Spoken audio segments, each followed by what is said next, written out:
வாணியின் வீட்டிற்கு விருந்துக்கு கிளம்பிய தமிழும் வாணியும் செல்லும் வழியெல்லாம் வண்டியில் சிரித்து பேசிக்கொண்டே சென்றனர். வாணி தமிழை வண்டி ஓட்ட விடாமல் அவன் இடுப்பை பிடித்து கிள்ளிக்கொண்டே இருந்தாள். ஹே வாணி, கூசுதுடி, அப்புறம் நான் உன்னோட இடுப்பை பிடிச்சா நீ தாங்க மாட்ட என்றான். இருவரும் பேசிக்கொண்டு இருக்கும்போதே வாணியின் அம்மா தேவியிடமிருந்து ஃபோன் வந்தது. வாணி, எங்கடி வந்துட்டுருக்க? வானம் இருட்டிக்கிட்டு வருது, பயங்கரமாக மழை வரும் போல, சீக்கிரம் வா என்றாள் வாணியின் அம்மா. வந்துக்கிட்டே இருக்கோம்மா, எப்படியும் 2 பேரும் நனைஞ்சு தான் வருவோம். நீ எனக்கும் உன்னோட மாப்பிள்ளைக்கும் மாற்றிக்க துணி மட்டும் எடுத்து வைமா என்றாள் வாணி. சரிடி, உன்னோட ரூம்லையே 2 பேருக்கும் தேவையான துண்டு துணியெல்லாம் எடுத்து வைக்கிறேன். மாப்பிள்ளையை பொறுமையாக வண்டி ஓட்டிகிட்டு வர சொல்லு, நான் வைக்கிறேன் என்றாள் தேவி. தமிழ், மழை பெய்ய போகுதுன்னு அம்மா பார்த்து வர சொன்னாங்க என்றாள் வாணி. எப்படியும் நனைய தான் போகிறோம், ஜாலியாக போவோம் என்றான் தமிழ். சிறிது நேரத்திலேயே மழை பெய்ய தொடங்கியது. வண்டியை நிறுத்திவிட்டு எங்காவது நிற்கலாம் என்று ஆளில்லாத ஒரு பேருந்து நிறுத்தத்தில் இருவரும் நின்றனர். வாணியும் தமிழும் நனைந்து போய் குளிரில் உறைந்து போய் நின்றனர். வாணி, குளிருதுடி, பக்கத்தில் வா என்றான். ஓஹோ, நீ அப்படி வரியா? இது ஒன்றும் வீடு கிடையாது, கொஞ்ச நேரம் சும்மா நில்லு என்றாள் வாணி. நான் என்னைக்கு சும்மா இருந்திருக்கேன் என்று வாணியின் பக்கத்தில் சென்று ஈரத்தில் நனைந்து உடலோடு ஒட்டி இருந்த அவளின் சேலையை அகற்றி அவள் இடுப்பை மெதுவாக தொட்டான். அவள் மேனி சூட்டில் மயங்கி, என்னடி உன்னோட இடுப்பு சூடாக இருக்குது, அப்படியே கட்டி பிடிச்சிக்கிட்டா குளிரெல்லாம் போயிடும் போல என்றான். இது ஒன்றும் வீடு இல்லை, உன்னோட சில்மிஷத்தெல்லாம் வீட்டில் வச்சுக்கோ, மழை நின்றுடுச்சு, வா கிளம்பலாம் என்றாள் வாணி. வண்டியை எடுத்துக்கொண்டு இருவரும் கிளம்பினர். சிறிது நேரத்திலேயே இருவரும் வாணியின் வீட்டை அடைந்தனர். வாணியின் அம்மா அப்பா இருவரையும் வரவேற்றனர். என்னம்மா இப்படி நனைஞ்சு வந்திருக்கீங்க? 2 பேருக்கும் ரூமில் ட்ரெஸ் இருக்குது, மாற்றிக்கிட்டு சாப்பிட வாங்க என்றாள் தேவி. அத்தை, மணி 11 தான் ஆகுது, காலையில் சாப்பாடு வீட்டிலையே சாப்பிட்டாச்சு, நாங்கள் 1 மணிக்கு சாப்பிட்றோம், வேலை செஞ்சுக்கிட்டே இருக்காமல் கொஞ்சம் ரெஸ்ட் எடுங்க என்றான் தமிழ். சரிங்க மாப்பிள்ள, கல்யாண வேலையில் நாங்கள் சரியாக தூங்கலை, நாங்களும் தூங்குகிறோம், நீங்களும் துணியை மாற்றிட்டு ரெஸ்ட் எடுங்க, நான் 1 மணிக்கு வந்து 2 பேரையும் எழுப்புறேன் என்றனர் தேவியும் வாணியின் அப்பாவும். சரி என்றான் தமிழ். வாணியின் அம்மா அப்பா இருவரும் அவர்கள் அறைக்கு தூங்க சென்று விட்டனர். வாணி உடையை மாற்ற அவளுடைய அறைக்கு அழைத்து வந்தாள். இந்தா தமிழ், உனக்கு புது ட்ரெஸ் எடுத்து வச்சிருக்காங்க, நீ இதை மாற்றிக்கோ என்று துண்டையும் துணியையும் கொடுத்தாள் வாணி. துணியை வாங்கி உடையை மாற்றிக்கொண்டான் அவன். வாணியும் துணியை மாற்றிக்கொண்டாள். தலை ஈரமாக இருந்ததால் இருவரும் மாறி மாறி துடைத்து அன்பை பரிமாறிக்கொண்டனர். வாணி என்று இழுத்தான் தமிழ். என்னடா சொல்லு என்றாள் அவள்.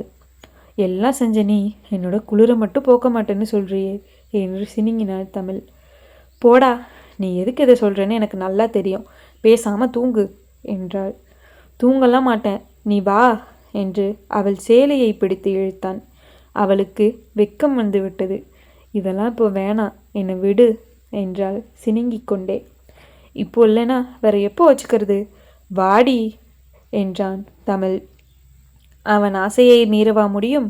அவளுக்கும் குளிரை தாங்க முடியாததால் அவனுடைய உடல் சூட்டை அடையலாம் என்று நினைத்து அவன் அருகில் சென்றாள். அவன் கைகளால் 2 கன்னத்தையும் பற்றினான். பிறகு மெல்லமாக அவள் உதட்டை பற்றினான். நாணத்தில் மனம் சொக்கி போய் அவன் கையை இறுக்கி பிடித்தாள். முத்தமிட்டபடியே மெல்ல அவளை மெத்தையில் தள்ளினான் தமிழ். இந்த புடவை உனக்கு அழகாக இருக்குது, ஆனால் இப்போ அது உன்னோட உடம்புக்கு நல்லா இல்லை என்று அவள் சேலையை அகற்றினான். வாணிக்கு வெட்கம் வந்து விட்டது. முகத்தை 2 கைகளால் மூடினாள்.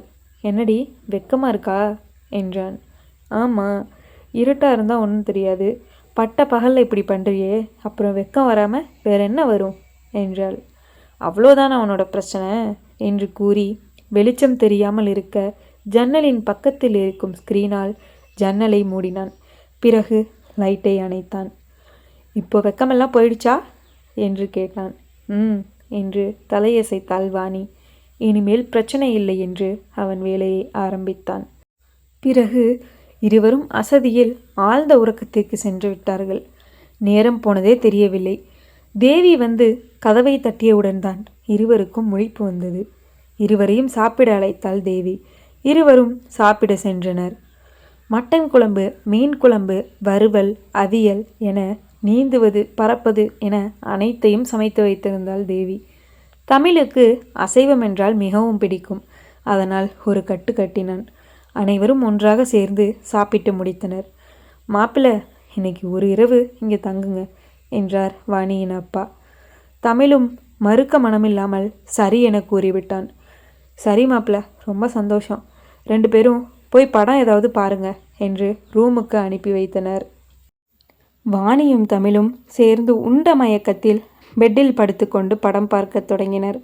நல்ல பேய் படம் என்பதால் வாணி பயத்தில் தமிழை கட்டிப்பிடித்தாள். தமிழுக்கு ஆனந்தம் தாங்கவில்லை. சிரித்து கொண்டே படத்தை பார்த்தான். ஒரே குதூகலமாக இருந்தது தமிழுக்கு. அவனும் சேர்ந்து அவளை இறுக்கி கட்டிப்பிடித்து கொண்டான். இருவரும் தேனியை அசை போட்டபடியே படத்தை பார்த்து முடித்தனர். இரவும் தடபுடலாக விருந்து ஏற்பாடு செய்யப்பட்டிருந்தது. சாப்பிடுவது தூங்குவது என்றே அன்றைய பொழுதும் போனது. மறுநாள் காலையில் இருவரும் கிளம்பினர். இருவரையும் வாணியின் அப்பா அம்மா வழி அனுப்பி வைத்தனர். இருவரும் பேசிக்கொண்டே வந்தனர். நேரம் போனதே தெரியாமல் வீடு வந்து சேர்ந்தனர். அசதியில் இருவரும் அமர்ந்து கொண்டே பேசத் தொடங்கினர். வாணி, நம்ம வேலைக்கு போய் 1 வாரம் ஆச்சுடி, நாளையிலிருந்து போகலாமா என்றான் தமிழ். வாணியும் சரிடா போகலாம் என்றாள். சிறிது நேரம் அமர்ந்துவிட்டு நாளைக்கு வேலைக்கு தேவையானவற்றையெல்லாம் எடுத்து வைக்க சென்றாள் வாணி. எடுத்து வைத்து கொண்டிருக்கும் போதே கழுத்தில் கிடந்த தாலியை பார்த்தாள். உடனே தமிழை அழைத்தாள். தமிழ், இந்த தாலி கயிறோடு எப்படி போகிறது? நம்ம பார்க்குறது ஐடி வேலை, அங்கே இதை பார்த்தா சிரிப்பாங்க என்றாள். ஆமாம் வாணி, நானும் மறந்தே போயிட்டேன். இப்போ என்ன பண்ணுறது? கல்யாணம் ஆகியே 3 நாள் தான் ஆகுது என்றான். சரி, இந்த தாலியை செயினில் மாற்றி போட்டுக்கலாமா என்றாள் வாணி. இரு, எங்கள் அம்மாவுக்கு ஃபோன் பண்ணி கேட்குறேன் என்றான் தமிழ். ஃபோனை எடுத்துக்கொண்டு வெளியே சென்று பேசிவிட்டு வந்தான். வாணி, ஏற்கனவே உனக்கு தாலி சரடை எடுத்து வச்சுருக்காங்களாம். இன்றைக்கி நாள் நல்லா இருக்குது, இன்றைக்கே மாற்றிக்கலாம்னு சொல்கிறாங்க. நீ உங்கள் வீட்டுக்கு ஃபோன் பண்ணி வர சொல்லு. எங்கள் அம்மா அப்பாவும் வரேன்னு சொல்லியிருக்காங்க. நான் போய் ஹோட்டலில் சாப்பாடு ஆர்டர் கொடுத்துட்டு பூஜைக்கு தேவையான பொருட்களை எல்லாம் வாங்கிட்டு வரேன் என்று கூறி கிளம்பினான் தமிழ். வாணியும் அவனை வழி அனுப்பி வைத்துவிட்டு அவளுடைய அம்மா அப்பாவிற்கு ஃபோன் செய்தாள். அவர்கள் ஃபோனை எடுத்தவுடன் விஷயத்தை கூறி வீட்டிற்கு அழைத்தாள். ஒரு அரை மணி நேரத்திலேயே வாணியின் அம்மா அப்பா வீட்டிற்கு வந்தடைந்தனர். அவர்கள் வந்த சில வினாடியில் தமிழின் பெற்றோரும் வந்தனர். தமிழும் தேவையான பொருட்களை வாங்கி கொண்டு வந்தான். நல்ல நேரம் பார்த்து தாலி பிரித்து கோர்த்து வாணிக்கு மாற்றப்பட்டது. ஆர்டர் செய்திருந்த உணவும் வந்துவிட்டது. வாணியும் தமிழும் சேர்ந்து உணவை பரிமாறினர். இரு குடும்பத்தாரும் சாப்பிட்டு முடித்து சிறிது நேரம் பேசிக்கொண்டு இருந்தனர். அதற்குள் வாணியும் தமிழும் சாப்பிடலாம் என்று எண்ணி இருவரும் ஒன்றாக அமர்ந்து சாப்பிட்டனர். சரிப்பா, நாங்கள் கிளம்புறோம் என்று கூறி வாணியின் பெற்றோரும் தமிழின் பெற்றோரும் கிளம்பினர். இருவரும் அவர்களை வழி அனுப்பி வைத்தனர்.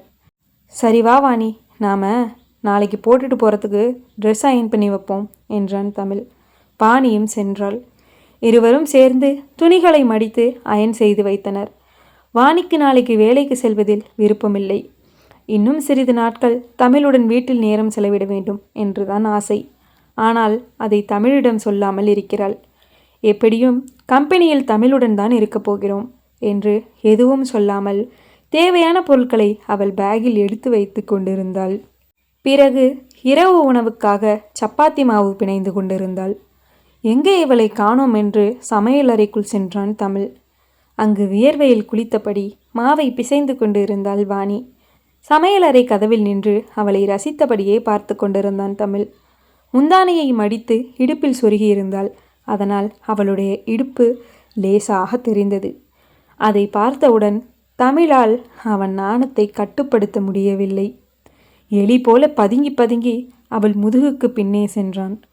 அவன் பின்னால் நிற்கிறான் என்று கூட தெரியாமல் மாவை உருண்டை பிடித்து கொண்டிருந்தாள். வாணியின் இடுப்பில் கை வைத்து அழுத்தினான் தமிழ். பயத்தில் வாணி கத்தினாள். ஏ, கத்தாதடி, நான் தான் என்றான் அவன். பயந்தே போயிட்டேன், சொல்லிட்டு வர மாட்டியா என்றாள் வாணி.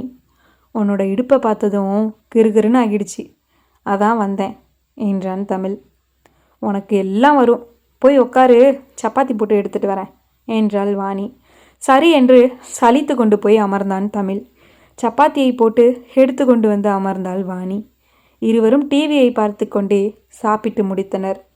நீ போய் தூங்குடா, எனக்கு கசகசன்னு இருக்கு, நான் போய் குளிச்சுட்டு வரேன் என்றாள் வாணி. நானும் வரேன் என்றான் தமிழ். ஒன்றும் வேண்டாம், நீ போய் தூங்கு என்றாள். அவனும் சரி என்று கூறி ரூமுக்குள் சென்றான். இவள் குளித்து முடித்து வருவதற்குள் அலைந்து திரிந்த அசதியில் தமிழ் நன்கு தூங்கிக் கொண்டிருந்தான். அவன் நெற்றியில் முத்தமிட்டு அவனை கட்டிப்பிடித்து கொண்டே வாணியும் உறங்கிவிட்டாள். காலை 6 மணிக்கெல்லாம் அலாரம் வைத்து எழுந்து இருவரும் குளித்து கிளம்பினர். இருவரும் ஒன்றாக சேர்ந்து கம்பெனிக்கு சென்றனர். அங்கு வாணி மற்றும் தமிழனுடைய நண்பர்கள் அனைவரும் இருவருக்கும் வாழ்த்து கூறி வரவேற்றனர். புதிதாக ஒரு பையனும் இருந்தான். இவன் யார் என்று தன் பெண் தோழியிடம் கேட்டாள் வாணி. அவனா? அவன் நேற்று தான் புதுசாக ஜாயின் பண்ணியிருக்கான்.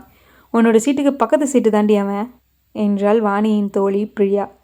பார்ப்பதற்கு ஹீரோ போன்று அவ்வளவு அழகாக இருந்தான். தானாகவே வந்து வாணியிடமும் தமிழிடமும் பேசினான். ஹாய், என்னோட பேர் ஷாம், புதுசாக ஜாயின் பண்ணியிருக்கேன் என்று தன்னை அறிமுகப்படுத்தி கொண்டான். வாணியும் கையை குலுக்கி தன்னை அறிமுகப்படுத்தி கொண்டாள். தமிழும் சிறிய புன்னகையோடு தன்னை அறிமுகப்படுத்தி கொண்டான். ஆனால் மனதிற்குள்ளேயே பரவாயில்லை, பார்க்க அழகாத்தான் இருக்கிறான் என்று நினைத்து கொண்டே அவன் இருக்கைக்கு வாணியை அழைத்து கொண்டு சென்றான். வாணியும் தமிழிடம் பேசிக்கொண்டே வேலை பார்க்க சென்றாள்.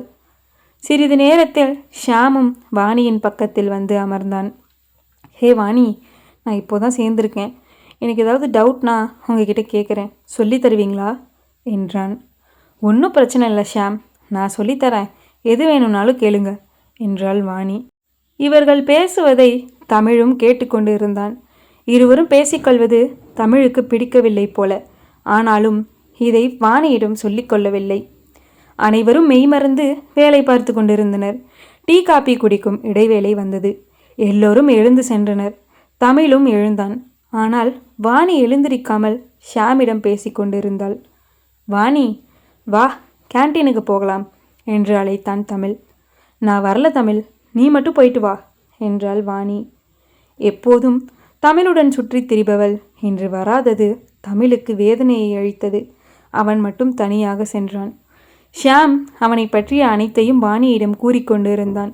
எனக்கு யாரும் இல்லை, அம்மா, அப்பா, அக்கா என எல்லோரும் ஒரு கார் விபத்தில் இறந்து விட்டார்கள். நான் மட்டும்தான் உயிர் பிழைத்தேன் என்று கண் கலங்கினான். அதை கேட்ட வாணி வருத்தப்பட்டாள். நான் வீட்டு சாப்பாடு சாப்பிட்டே பல நாட்கள் ஆகிறது என்றான். நீ வருத்தப்படாத ஷாம், உனக்கு நான் நாளைக்கு சமைச்சு கொண்டு வரேன் என்றாள் வாணி. சரி வா, வேலையை பார்ப்போம், நேரம் ஆகுது என்றான் ஷாம். டீயை குடித்து விட்டு வந்தான் தமிழ். ஹே தமிழ், வாடா, நேரம் ஆகுது, வேலையை பார்ப்போம் என்றாள் வாணி. அவனும் அமர்ந்து வேலையை பார்த்தான். வேலை முடிந்து ஒவ்வொருவராக வீட்டிற்கு கிளம்பினர். ஷியாமும் வாணியிடம் கூறிவிட்டு கிளம்பினான். தமிழ் மட்டும் வேலை பார்த்து கொண்டிருந்தான். வா தமிழ், வீட்டுக்கு போகலாம், அசதியாக இருக்கு என்றாள் வாணி. எதுவும் பேசாமல் கிளம்பினான் தமிழ். வீட்டிற்கு வரும் வழியெல்லாம் எதுவும் பேசாமல் வந்தான். இரவு உணவு தயாரித்துவிட்டு சாப்பிட அழைத்தாள் வாணி. அப்போது கூட தமிழ் எதுவும் பேசவில்லை. ஏண்டா பேசவே மாட்ற, உடம்பு எதுவும் சரியில்லையா என்றாள் வாணி. ஒன்றும் இல்லை, டயர்டாக இருக்குது, வேற ஒன்றும் இல்லை, எனக்கு சாப்பாடெல்லாம் வேண்டாம் என்று கூறி தூங்க சென்றான் தமிழ். வாணி மட்டும் சாப்பிட்டு விட்டு இருக்கும் பாத்திரங்களை எல்லாம் கழுவி வைத்துவிட்டு நாளைக்கு சமைக்க தேவையான காய்கறிகளை நறுக்கி ஃப்ரிட்ஜில் எடுத்து வைத்தாள். பிறகு அடுப்பை துடைத்து வேலையெல்லாம் முடித்துவிட்டு தூங்க சென்றாள். அங்கு ஃபோனை நோண்டியபடி படுத்திருந்தான் தமிழ். என்ன தமிழ், டயர்டாக இருக்குன்னு சொன்ன, இப்போ ஃபோன் பார்த்துட்ருக்க என்றாள் வாணி. சும்மாதான், எனக்கு தூக்கம் வருது என்று சொல்லிவிட்டு திரும்பினான் தமிழ். எப்போதும் தூங்க செல்வதற்கு முன் முத்தம் கொடுத்து கட்டி அணைப்பவன் என்று விலகி சென்றான் என்று குழம்பினாள் வாணி. அவன் கொடுக்கவில்லை என்றால் என்ன, நாம் கொடுப்போம் என்று அவன் நெத்தியில் முத்தமிட்டு உறங்கினாள் வாணி. மறுநாள் காலை சீக்கிரம் எழுந்து சமைத்து கொண்டிருந்தாள். தூக்க கலக்கத்தில் எழுந்து வந்தான் தமிழ். வாணி அவனை பார்த்துவிட்டு எதுவும் பேசாமல் சமைத்தாள். தமிழும் எதுவும் பேசாமல் குளிக்க சென்றான். சிறிது நேரத்தில் சமைத்து முடித்துவிட்டு இருவருக்கும் சாப்பாடு டப்பாவில் சாப்பாடு கட்டினாள். அப்போது ஷாம் நினைப்பு வந்தது. அவனுக்கும் ஒரு சிறிய டப்பாவில் சாப்பாடு கட்டிக்கொண்டு ஆஃபீஸுக்கு கிளம்பினாள். ஷாம் அவன் இருக்கையில் அமர்ந்திருந்தான். "ஹே ஷாம், உனக்கும் சேர்த்து தான் எனக்கு சாப்பாடு கொண்டு வந்திருக்கேன்" என்றாள் வாணி. "ஹே தேங்க்யூ வாணி" என்று வாங்கி கொண்டான் ஷாம். இதை பார்த்த தமிழுக்கு கோபம் வந்தது. ஆனால் வாணியிடம் சொல்ல முடியாமல் தவித்தான். அன்று முழுக்க ஆஃபீஸில் வாணியிடம் ஒரு வார்த்தை கூட பேசவில்லை தமிழ். வாணியும் ஏன் இவன் பேசவில்லை என்று குழம்பி போயிருந்தாள். ஆனால் அப்போது எதுவும் கேட்டுக்கொள்ளவில்லை. வீட்டிற்கு வந்தவுடனேயே அவனிடம் கேட்டாள். "ஏன் தமிழ், நீ 2 நாளாக என்கிட்ட பேசலை?" என்றாள் அவள். சரி கூறிவிடலாம் என்று நினைத்து, "நீ ஷாம் கூட நெருங்கி பேசுறது எனக்கு பிடிக்கல. நான் அவனை சந்தேகப்படலை. நீ என்கிட்ட பேசுகிறத விட அவன்கிட்ட அதிகமாக பேசுகிற, அதான் பிடிக்கல" என்றான் தமிழ். "அவ்வளோதான் உன்னோட பிரச்சனையா? எனக்கு உன்னை விட வேற யாரும் முக்கியம் இல்லை தமிழ். இதற்கு இப்போதே முடிவு கட்டுறேன்" என்று கூறியபடியே ரூமுக்குள் சென்றாள் வாணி. பாகம் 3 சந்திப்போம். நன்றி.